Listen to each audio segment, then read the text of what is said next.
কেন করলি এটা? আমারে বল, তুই কেন করলি এটা? কেন করলি? কিরে কি হয়েছে? ডাকছস আমাদের এখানে, কিছু বলতেছস না, আবার কাহিনী কি বুঝতেছি না তো। আমার বাসায় তো কাজ আছে, খেলতেও যাইতে হবে, ওরও তো কাজ আছে। আরে হ্যাঁ, বাসায় যেতে হবে না, কেন ডাকছিস বল? কেন মিষ্টি খাও? কিসের মিষ্টি? আরে ওই যে আমাদের যে যে ফ্যাক্টরিটা কেনার কথা ছিল না নতুন, ওইটা কিনে ফেলছি, ওইটার মিষ্টি নাও, খাও খাও। ও আচ্ছা। হ্যাঁ খাও। তুই খাইলি কেন? আমি তোর খাইতে দিছি। তো খাবে না? আমি তো তোর খাইতে দিই নাই। কিরে তোর তোর আমার কিছু হবে না? হ্যাঁ ব্লাড মারতেছি কেন? চল চল চল।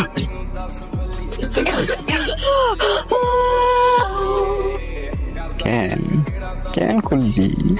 আরে বল না কেন করলি? কেন করবো না? কেন করবো না? ওই সে আমার ক্রাশ ছিল, আর তুই ঐশীর বাচ্চার বাবা, বিয়ে করে ফেলবি তোরা। বিশ্বাস কর